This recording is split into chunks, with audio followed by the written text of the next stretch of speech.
Hi viewers, welcome to our channel. ప్రస్తుతం మనతో పాటు సీనియర్ జర్నలిస్ట్ దాము బాల సార్ ఉన్నారు. వారితో మాట్లాడదాం. నమస్కారం సార్. దేవర ట్రైలర్ రిలీజ్ అయినప్పటి నుంచి కూడా సినిమా పైన, ఎన్టీఆర్ గారి పైన కాస్త నెగిటివిటీగా ప్రచారం చేయడం, ట్రోల్స్ చేయడం ఇవన్నీ కూడా చూస్తామంటే ఆచార్య 2 అవుతుందని, ట్రైలర్ పెద్దగా ఆకట్టుకునేలా ఏం లేదని చెప్పేసి ఈ రకంగా ప్రచారం అయితే చేస్తారు. అయితే ఇప్పుడు మూవీ టీం దీనిపైన స్పందించింది. నెగిటివ్ ప్రచారం చేసే వాళ్ళందరిపైన కూడా యాక్షన్ తీసుకోబోతున్నందుకు రంగం సిద్ధం చేసుకుంటుంది అని అంటున్నారు. మరి వాళ్ళు ఏ విధంగా చర్యలు తీసుకోబోతున్నారు? దీనివల్ల నెగిటివ్ ప్రచారం అవుతుందంటారా సార్? దేవర డే 1 నుంచి నెగిటివ్ ప్రచారం ఉంది. దానికి ప్రధాన కారణం తెలుగుదేశం కేడరు, తర్వాత నందమూరి అభిమానులు, ముఖ్యంగా బాలకృష్ణ అభిమానులు. వీళ్ళు ఓపెన్గానే అనౌన్స్ చేశారు, దేవరని మేము ఫ్లాప్ చేస్తాము అని చెప్పి వాళ్ళు చెప్పారు. దానికి ప్రధాన కారణం ఏంటంటే ఎన్టీఆర్ తెలుగుదేశానికి ఎప్పుడు కూడా ఉపయోగపడలేదు, పైగా నష్టం చేకూర్చాడు ఇండైరెక్ట్గా.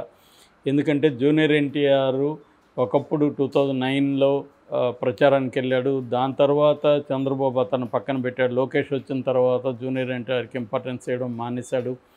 దాంతో జూనియర్ ఎన్టీఆర్ కూడా హర్ట్ అయ్యాడు. అప్పట్లోనే అతనికి 19 ఏళ్ళు ఉన్న టైంలోనే అందరూ కూడా చుట్టూ ఉన్న వాళ్ళంతా కూడా ఇతన్ని సీఎం అనడం, కాబోయే సీఎం అనడం ఇలాగా ఉండేది.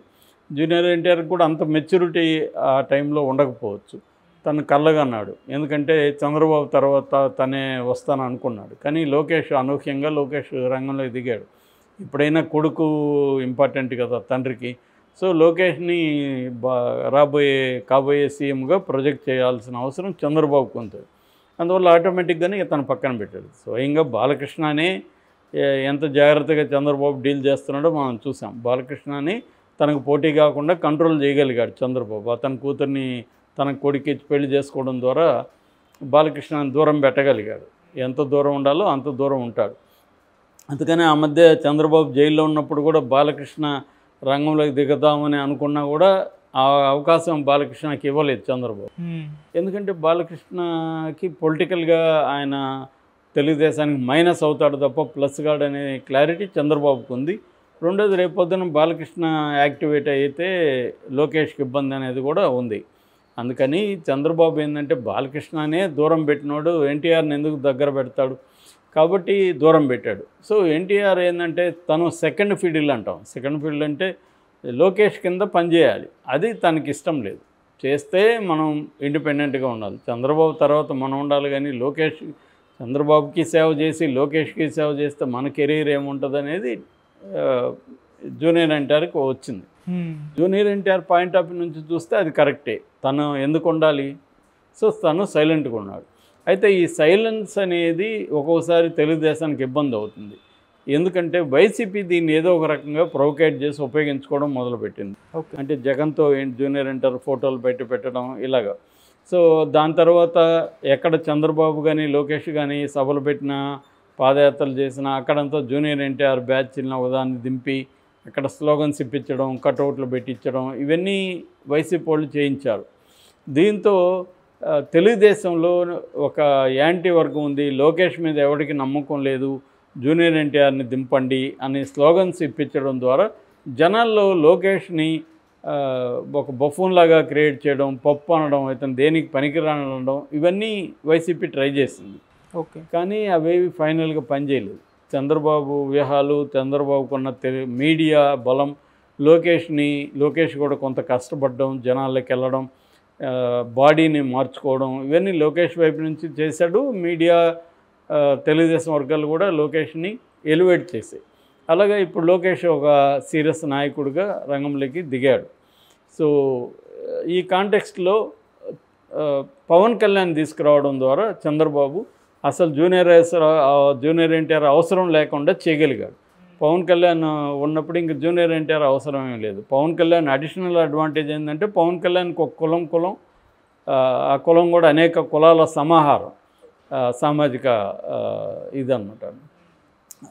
అందువల్ల కాపు సామాజిక వర్గం ఆయనకి బలంగా ఉంది కాబట్టి అది 20-25% ఓట్ షేర్ ఉంది ఆ కులానికి. కాబట్టి అది కూడా ఉపయోగపడుతుందని ఒక ప్లాన్ వేసుకొని సక్సెస్ అయ్యాడు ఆయన. కాబట్టి జూనియర్ ఎన్టీఆర్ ఇప్పుడు తెలుగుదేశానికి పెద్ద ఉపయోగం అయితే లేదు. అయినా కూడా చంద్రబాబు జూనియర్ ఎన్టీఆర్ని తెలుగుదేశానికి ఉపయోగించుకుందామని ఎలక్షన్ ముందు కూడా పెద్ద ఎన్టీఆర్, సీనియర్ ఎన్టీఆర్ సజ్జెన్స్ కూడా పిలిచాడు. అయినా జూనియర్ ఎన్టీఆర్ వెళ్ళలేదు. అట్లాగే వాళ్ళ అక్క సుహాసిని ఇక్కడ కూకట్పల్లిలో నిలబడినప్పుడు కూడా వెళ్ళలేదు. అంటే క్లియర్గా జూనియర్ ఎన్టీఆర్ చాలా స్ట్రిక్ట్గా దూరంగా ఉండిపోయాడు. అట్లాగే భువనేశ్వర్ మీద వచ్చినప్పుడు కూడా ఏదో నార్మల్గా స్పందించారు తప్ప గట్టిగా లేదు. అట్లాగే చంద్రబాబు అరెస్ట్ని కూడా ఏమాత్రం కనీసం ఒక బంధువుగా కూడా దాన్ని ఖండించడం కానీ అక్కడికి వెళ్ళడానికి ట్రై చేయడం కానీ ఏమీ చేయలేదు, పరామర్శించడం కానీ ఏమీ చేయలేదు.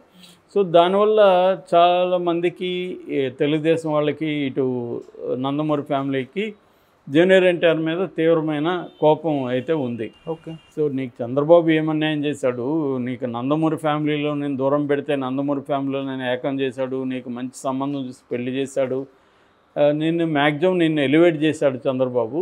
కానీ నువ్వు అత్యాశకు పోయి నేను సీఎం కావాలనుకుంటే ఎట్లా కుదురుతుంది? కాబట్టి నీ స్థాయి ఏంటి, నీ పొజిషన్ ఏంటి, అంతవరకు నువ్వు ఉండాలి. కానీ నువ్వేవో ఎక్కువ ఊహించుకొని అది చేయలేదని నువ్వు తెలుగుదేశానికి నష్టం చేస్తే మేమెందుకు ఊరుకో ఉండాలనేది వాళ్ళ లాజిక్. రెండవది, జూనియర్ ఎన్టీఆర్ని వైసీపీ ఉపయోగించుకుంటే ఎప్పుడు కూడా జూనియర్ ఎన్టీఆర్ ఖండించలేదు. సో దానివల్ల కూడా తెలుగుదేశం శ్రేణుల్లో కోపం ఉంది. లేటెస్ట్గా వచ్చిన ఇంకొక పరిణామం ఏంటంటే మోక్షజ్ఞ రంగంలోకి దిగడం హీరోగా. దాంతో వాళ్ళకి అనివార్యంగా ఇప్పుడు బాలకృష్ణ లేదా నందమూరి రిప్రజెంటేటివ్ నెక్స్ట్ రాబోయే hero junior NTR versus Mokshagna అన్నప్పుడు మోక్షజ్ఞనే ఎలివేట్ చేయాల్సిన అవసరం వాళ్ళకు ఉంది. ముఖ్యంగా బాలకృష్ణ ఫ్యాన్స్కి మోక్షజ్ఞని ఓన్ చేసుకొని మోక్షజ్ఞని నందమూరి వారసుడు, రియల్ ఎన్టీఆర్ మోక్షజ్ఞ అని చెప్పాల్సిన అవసరం వాళ్ళకు ఉంది. అందుకని మోక్షజ్ఞ పేరును కూడా మార్చేసి నందమూరి తారక మోక్షజ్ఞ తేజ అని ఒక పొడుగు పేరు పెట్టి, సో అసలైన నందమూరి తారక మోక్షజ్ఞని జూనియర్ ఎన్టీఆర్ కాదు, అతను ఫేకు, అతను అఫ్సిల్ మదర్ కూడా కాదు ఆమె, ఇలాగా ఒక నెరేటివ్ని తీసుకొచ్చారు. సో ఇప్పుడు జూనియర్ ఎన్టీఆర్ సైలెంట్గా ఉన్నాడు, రాజకీయాలకు దూరంగా ఉన్నాడు, తన సినిమా కెరీర్ మీద దృష్టి పెట్టాడు. కానీ ఇప్పటివరకు జూనియర్ సినిమా కెరియర్ని తెలుగుదేశం వాళ్ళు కానీ నందమూరి వాళ్ళు కానీ అటాక్ చేయలేదు. ఇప్పుడు ఎందుకు అటాక్ మొదలు పెట్టారంటే మోక్షజ్ఞ రంగంలోకి వచ్చారు. మోక్షజ్ఞ పైకి రావాలంటే జూనియర్ ఎన్టీఆర్ని కిందికి తీయాలి. సో ఈ టెక్నిక్ ఆల్రెడీ బిగినింగ్లోనే 2001లోనే తారక రత్నతో చేశారు. 9 సినిమాలు ఒకే రోజు తారక రత్నతో చేశారు అప్పట్లోనే. అది ఫెయిల్ అయింది. ఇప్పుడు మళ్ళీ వీళ్ళు ట్రై చేస్తున్నారు. అందుకని ఇప్పుడు 6 ఏళ్ల తర్వాత సోలో హీరోగా జూనియర్ ఎన్టీఆర్ వస్తుంటే ఈ సినిమాని ఫ్లాప్ చేయడం ద్వారా జూనియర్ ఎన్టీఆర్ కెరీర్ని డౌన్ చేస్తే మోక్షజ్ఞాన్ని పైకి తీసుకురావచ్చు అన్న ఒక వ్యూహంతో బాలకృష్ణ ఫ్యాన్స్ కావచ్చు, నందమూరి ఫ్యాన్స్ కావచ్చు, తెలుగుదేశం కేడర్ కావచ్చు ట్రై చేస్తున్నారు. సో అందుకని డే 1 నుంచి కూడా దేవర మీద నెగిటివ్ టాక్ అనేది స్ప్రెడ్ చేస్తున్నారు. దానికి తగినట్టుగా కొరటాల శివ ఒక భయంకరమైన మెగా ఫ్లాప్ ఇవ్వడం ఆచార్యతో, ఇది కూడా విజువల్స్ చూస్తే గొప్పగా ఏమీ అంటే ఎక్స్ట్రాడినరీగా ఏమీ లేవు. రెండోది కథ చూస్తే ఎక్స్ట్రాడినరీగా లేదు, రొటీన్ కథగా ఉంది. సో ఇది హిట్ అయితే పెద్ద హిట్ అవ్వచ్చు, ఫ్లాప్ అయినా అంత పెద్ద ఫ్లాప్ అయ్యే అవకాశాలు అయితే ఉన్నాయి. సో దీన్ని నెగిటివ్గా క్యాంపెయిన్ చేయడం ద్వారా దేవరని దెబ్బ కొట్టాలి అన్న వ్యూహంతో వీళ్ళు ఇప్పుడు పెద్ద ఎత్తున నెగిటివ్ క్యాంపెయిన్ మొదలుపెట్టారు డే 1 నుంచి. సో కొంతమంది థియేటర్లను అడ్డుకునే కార్యక్రమం కూడా చేస్తున్నారు. అట్లాగే చంద్రబాబు కూడా ప్రత్యేక షోలకు కూడా ఇప్పటివరకు అనుమతి లేదు. ఓన్లీ టికెట్లని కొంతవరకు పెంచుకునేదానికి మాత్రమే అనుమతి ఇచ్చారు తప్ప ప్రత్యేక షోలకి ఇవ్వకపోతే చాలా రకాల నష్టాలు దేవరకు ఉంటుంది. అట్లాగే నెగిటివ్ టాక్ స్ప్రెడ్ చేయడం వల్ల ఓపెనింగ్స్ అనేవి అనుకున్న స్థాయిలో రావు. ఓకే. ఎప్పుడైనా కూడా టాక్ ఇంపార్టెంట్. సో ఈ మధ్యకాలంలో సినిమా ఇండస్ట్రీలో రైవలరీ క్యాంప్స్ కూడా నడుస్తున్నాయి. దానివల్ల టీముల్ని వాళ్ళు పెట్టుకుంటున్నారు, సపరేట్గా పెట్టుకొని డీటెయిల్ మార్కెటింగ్లో నెగిటివ్ డీటెయిల్ మార్కెటింగ్ అనేది జాగ్రత్తగా చేసుకుంటూ వస్తున్నారు. సో ఇన్ఫ్లుయెన్సర్ల ద్వారా చెప్పించడం, దీని మీద ట్రైలర్ రివ్యూల పేరుతో ట్రైలర్ బాగాలేదని చెప్పించడం, ఇది ఆచార్య 2 అవుతుందని చెప్పించడం, ఇలాగంతా ప్రచారాన్ని మొదలుపెట్టారు. దీని మీద ఇప్పుడు దేవర టీం రియాక్ట్ అయింది. ముఖ్యంగా కొరటాల శివ రంగంలో దిగి తనకు కూడా ఒక టీంను ఫామ్ చేసుకొని నెగిటివ్గా ఎక్కడెక్కడ యూట్యూబ్లో కానీ ఎక్కడెక్కడ పెడుతున్నారో వాళ్ళందరి మీద చర్యలు తీసుకోవడానికి రంగంలోకి దిగారు. ఎందుకంటే ఈ మధ్య విష్ణు సక్సెస్ అయ్యాడు, చాలా ఛానల్ని క్లోజ్ చేయించడంలో విష్ణు సక్సెస్ అయ్యాడు. ఈ లేటెస్ట్గా మోహన్ బాబు యూనివర్సిటీకి సంబంధించిన వీడియోలని కూడా తీయిచ్చేస్తున్నారు. అలాగా ఇప్పుడు దేవర కూడా టీం కూడా రంగంలోకి దిగి తమ నెగిటివ్ ఎక్కడెక్కడ స్ప్రెడ్ చేస్తున్నారో వాళ్ళ మీద అంత చర్య తీసుకోవడం అనేది మొదలుపెట్టారు. ఇది కంప్లీట్గా సక్సెస్ అవుతారని నేను అనుకోవట్లేదు. కొంతవరకు యూట్యూబ్ ఛానల్ వరకు అవుతారు. వెబ్సైట్ల మీద ఏం చర్యలు తీసుకోలేరు. సోషల్ మీడియాలో పెడితే ఎన్ని రిపోర్ట్లు అని కొడతారు. వాళ్ళు కొత్త కొత్త ఐడీలు పెట్టుకొని చేస్తూనే ఉంటారు. ఐడి క్రియేషన్ ఎంతసేపు ఇవాళ పెద్ద విషయం కాదు. కాబట్టి ఇది కంప్లీట్గా అయితే నెగిటివ్, దీన్ని ఆపలేరు. వాళ్ళ సినిమా బాగుంటే ఏ నెగిటివిటీ కూడా పనిచేయదు. వాళ్ళ సినిమా సోసోగా ఉంటే మాత్రం నెగిటివిటీ ఖచ్చితంగా పనిచేస్తుంది. ఎందుకంటే సోసోగా ఉన్న సినిమాలను కూడా పాజిటివ్ ప్రమోషన్ ద్వారా పైకి లేపచ్చు. At the same time negative promotion ఉంటే